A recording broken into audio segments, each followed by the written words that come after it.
कुपवाडमध्ये पत्नीला खोलीत कोंडून पट्ट्याने मारहाण, पतीवर गुन्हा, एटीएम कार्ड काढून घेतले.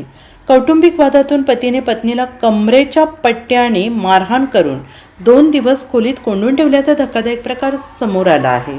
या मारहाणीत स्नेहल सनी मोहिते वय वर्ष 33 राहणार सुवार्ता थिएटरजवळ बामणोली रोड कुपवाड या जखमी झाले आहेत. या प्रकरणी पती सनी दिवाकर मोहिते वय वर्ष 49 याच्या विरोधात कुपवाड पोलीस ठाण्यात गुन्हा दाखल करण्यात आलेला आहे. स्नेहल मोहिते यांनी पोलिसात दिलेल्या तक्रारीनुसार सोमवार दिनांक 6 रोजी त्यांनी आपण माहेरी जात असल्याचे पती सनी मोहिते यांना सांगितले. यावेळी पतीने माझ्या वडिलांचा अपमान करणाऱ्या तुझ्या भावाने अद्याप माफी का मागितली नाही असा जाब विचारत स्नेहल यांना कमरेच्या पट्ट्याने बेदम मारहाण केली. या मारहाणी त्या गंभीर जखमी झाल्या.